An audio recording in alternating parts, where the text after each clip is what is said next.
ओम शांति। आइए सुनते हैं 12 जनवरी 2025 की शिव बाबा की ज्ञान मुरली और ईश्वरीय महावाक्य। आज परमपिता परमात्मा भगवान स्वयं शिव बाबा ने कहा कि तुम बच्चे ब्राह्मण हो। बच्चों को बाप द्वारा ऐसे खजाने मिले हैं। कैसे खजाने मिले हैं? बहुत ही गुण और सहनशील खजाने, बहुत ही रतन मिले हैं। और बाबा कह रहे हैं और जो और कोई दे नहीं सकता, ये खजाने भगवान के हैं। तो भगवान के खजाने और कोई देहधारी मनुष्य नहीं दे सकता। शिव बाबा ने कहा, जो इन आत्माएं इन सर्व खजानों से बच्चे संपन्न हैं, जो भी आत्माएं इन सर्व खजान भगवान के खजानों से संपन्न हैं, उसकी उन्हीं बच्चों की मुख्य निशानी क्या होगी? शिव बाबा ने कहा, कौन सी निशानी होगी ऐसे बच्चों की? तो बाबा ने बताया कि जो बच्चे ऐसे सर्व खजानों से संपन्न होते हैं, वो हमेशा सदा अपने नयनों से, उन बच्चों के नयनों से और चेहरे से और उन बच्चों की चलन से औरों को भी बहुत खुशी अनुभव होती है, बहुत खुशी होती है। दूसरों लोगों को भी उन बच्चों को देखकर खुशी होती है। तो भगवान शिव बाबा ने कहा कि तुम ही बच्चे हर एक ब्राह्मण हो, अपने चार्ट को चेक करो। क्या तुम बच्चे अमृत वेला से लेकर रात तक अविनाशी खुशी रहती है? अविनाशी खुशी यानी परमात्मा पालन की खुशी। परमात्मा जो कुछ भी भगवान शिव बाबा बताते हैं, अपने श्रीमत देते हैं, उसके अनुसार चलने वाली खुशी से तुम्हें क्या होता है? तुम ही भी प्रसन्न होते और भी सब खुश होते हैं। ये अविनाशी खुशी कभी नहीं जा सकती। बाबा ने कहा, मन के मालिक बच्चों बन इस मन को चलाते हो या कभी कभी परवश करके आपको मन चलाता है? भगवान शिव बाबा ने कहा, वर्तमान समय देखो बच्चों, मन की एकाग्रता ही बहुत जरूरी है और एक रस स्थित का अनुभव जब एकाग्रता होगी तो एक रस स्थिति का तुम्हें अनुभव भी कराएगी।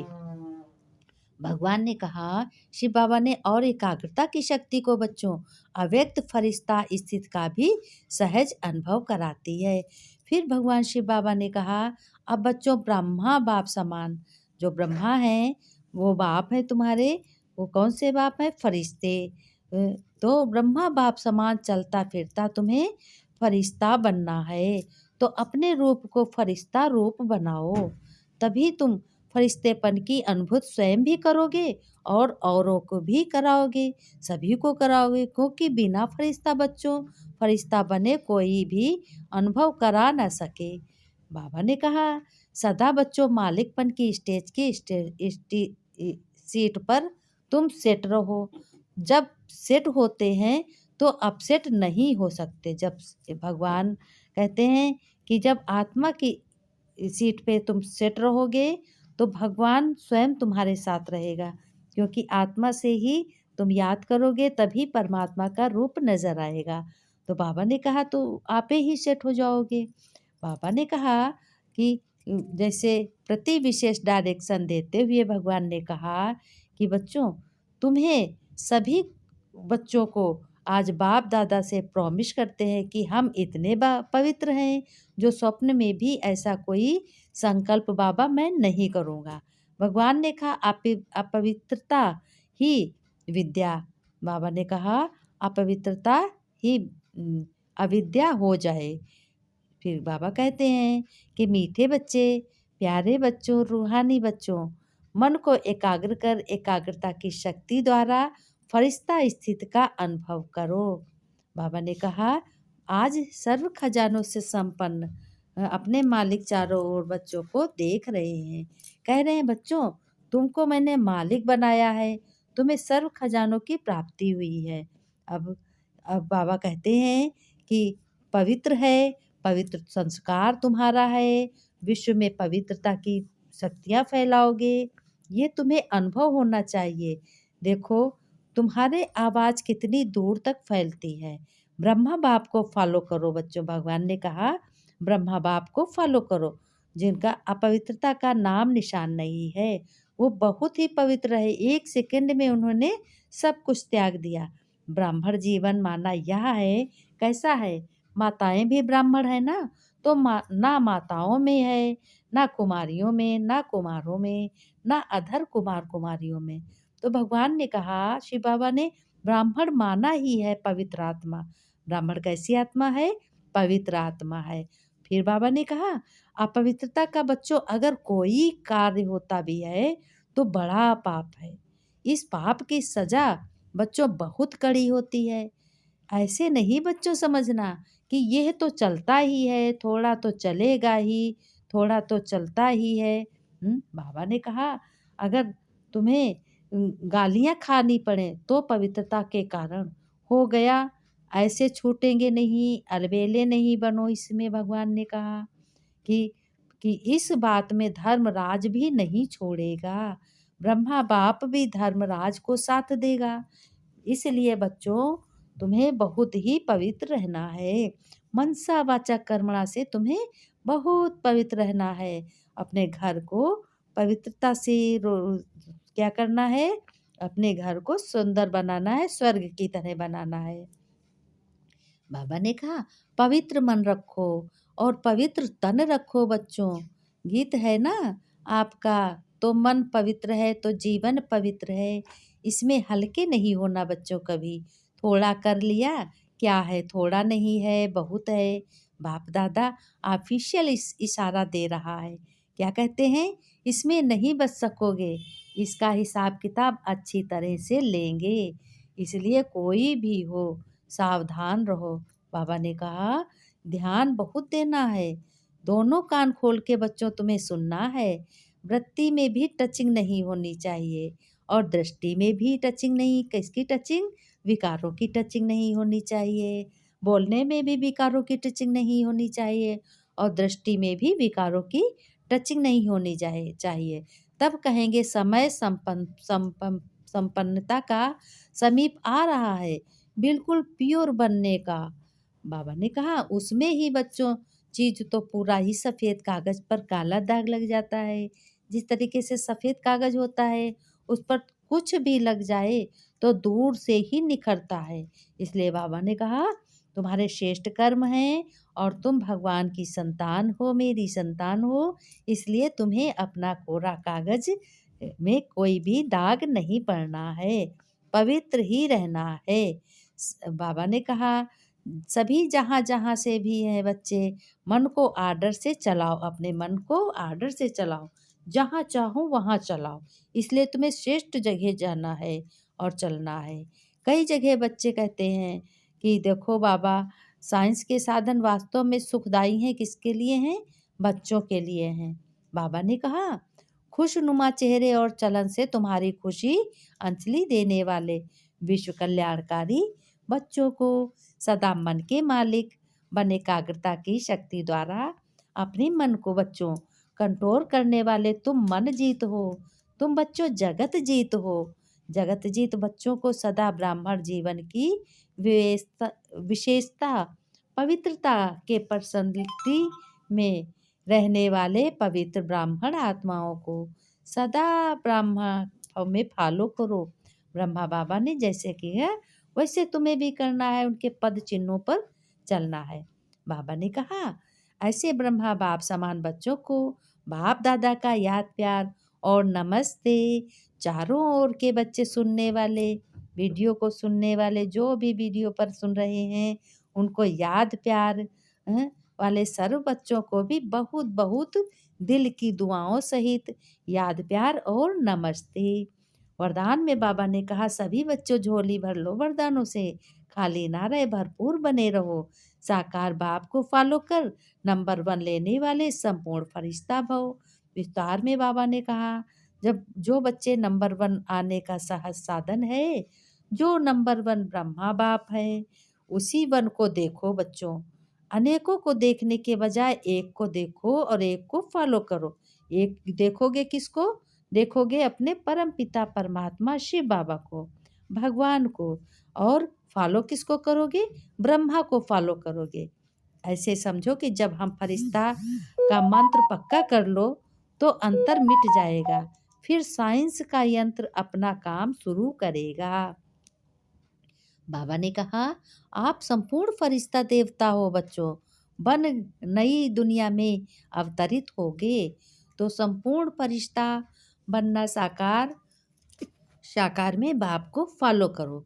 स्लोगन में बाबा ने कहा, मान के त्याग में सर्व के माननीय बनने का बच्चों भाग्य समाया हुआ है। बाबा ने कहा, सभी बच्चों के हाथ में भाग्य की कलम है, क्योंकि जब भगवान स्वयं पिता है उनका, तो भाग्य की कलम तो हाथ में है ही है। चाहे जैसा चाहे वैसा भाग्य लिख सकते हैं, चाहे गरीबी का भाग्य लिख ले, चाहे अमीरी का लिख लिए। इसलिए बाबा ने कहा कि सबको श्रेष्ठ भाग्य की कलम सबके बच्चों के हाथों में है।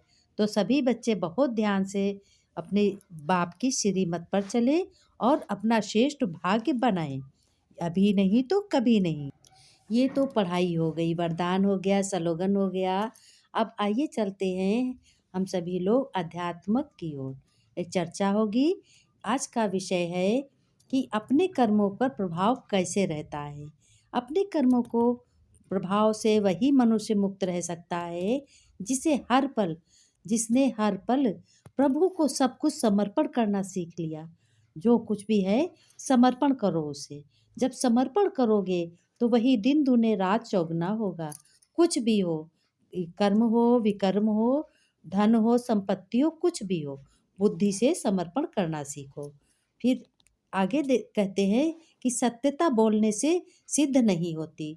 अगर सत्य बोलोगे तो क्या सिद्ध होगा? सत्यता तो ऐसी चीज़ है कि अंदर दिल में महसूस होती है। सत्य की जो भी चीज़ है महसूस होती है, दिल में महसूस होती है, और महसूस उसी महसूसता से सिद्ध किया जाता है कि हमें महसूस होता है। महसूस की शक्ति सर्व बातों को सिद्ध कर देती है। कितना भी झूठ बोलो, लेकिन सत्य की जो शक्ति होती है उसकी महसूसता कुछ और ही होती है। कहते हैं, मेरी एक एक सोच किसके कारण है? मेरे भाग्य का निर्माण कर रहा है। इसलिए सोच को भी अपने बहुत अच्छा बनाओ, बहुत निर्मल बनाओ, क्योंकि उसी सोच से ही हमारे भाग्य का निर्माण होता है। अब सारी जिम्मेवारी मेरे ऊपर है, मैं कैसा भाग्य बनाती हूँ। किसके ऊपर है? हमारे ऊपर है, आपके ऊपर है, जो भी माताएं बहनें भाई हैं सबके ऊपर है कि कैसा हमारा भाग्य बनेगा। हम जब अच्छा करेंगे तो क्यों नहीं हमारा भाग्य अच्छा बनेगा। सुख और दुख कैसे होते हैं? सुख और दुख जीवन के दो पहलू होते हैं। एक सुख होता है, एक दुख होता है। एक के बिना दूसरा अधूरा है। जैसे सुख है तो दुख अधूरा है, दुख है तो सुख अधूरा है। इसलिए हमें दोनों की पहचान होनी चाहिए और दोनों में हमें खुश रहना चाहिए। दुख में तो कोई चेहरे से खुश नहीं होगा, लेकिन अंदर से अंतर्मन उसका खुश होना चाहिए। अगर किसी के सामने खुश होगे दुख में, तो लोग बहुत बातें बनाएंगे। इसलिए अंतर्मन से, अपने बुद्धि से अंदर खुश होना चाहिए कि जब हमने सुख लिया है तो हमें दुख भी मिल रहा है। सब खुशी खुशी सहन करोगे तो मालूम ही नहीं पड़ेगा। मन को कभी दमन नहीं करो। मन ऐसी एक चीज़ है जिसको दमन नहीं किया जा सकता। इससे स्वयं को दुख मिलेगा। अगर दमन करोगे तो स्वयं को दुख मिलेगा, तुम दुखी हो जाओगे। इसलिए मन को सही दिशा से सुमन बना दो। सुमन माने फूल बना दो। अपने मन को एकदम खिला दो फूल की तरह। इससे तुम्हारा क्या होगा? तुम्हें सदा सुख मिलेगा। और सुख हमारे हाथों में है। हम देने के लिए हम सभी को सुख देंगे, क्योंकि देना हमारा काम है और लेना हमारा काम नहीं है। कोई किसी पे हमारा ज़बरदस्ती नहीं है हक कि उससे हम सुख ले लें। हमको सुख देना है, हमें अच्छा बोलना है, अच्छा करना है, इसलिए हमें सुख देना है। अच्छा करना मेरा काम है। किसी से अच्छा ही लेना मेरा काम नहीं है, वो उसकी मर्जी है ना। देना मेरा काम है, लेना मेरा काम नहीं है। लेना किससे है? लेना हमें भगवान से है, परम पिता से अपने लेना। जो सत्य पिता परम पिता परमात्मा है, उसी से लेना है। उसी से सब कुछ लेना है और किसी से कुछ भी नहीं लेना है। तो आइए आज से ये निर्णय करते हैं कि हमको सबको देना है अपना अच्छा, जो कुछ भी है अच्छा सोच, अच्छी मनसा, वाचा, कर्मणा से अच्छा ही अच्छा देना है। तो अच्छा इच्छा जब देंगे तो हमारा भाग्य स्वयं श्रेष्ठ बनेगा। हैं? ये सभी को मानना पड़ेगा और सभी को जानना पड़ेगा कि हमारा श्रेष्ठ भाग्य कैसे बनेगा। अभी नहीं तो कभी नहीं बनेगा। अरे भगवान आया है स्वयं तुम्हारा पिता बनकर, तो क्यों नहीं हमारा सबका भाग्य अच्छा बनेगा। हम अपने पिता सत्य पिता की श्रीमत पर चलेंगे, अपने घर को रोशन करेंगे, घर हमारा स्वर्ग के समान होगा। इसलिए आयोग वादा करते हैं भगवान से कि हम भगवान के बताए रास्ते पर चलेंगे। ओम शांति। अब मिलेंगे अगले वीडियो में। सभी को नमस्ते। ओम शांति। अगले वीडियो में मुलाकात होगी।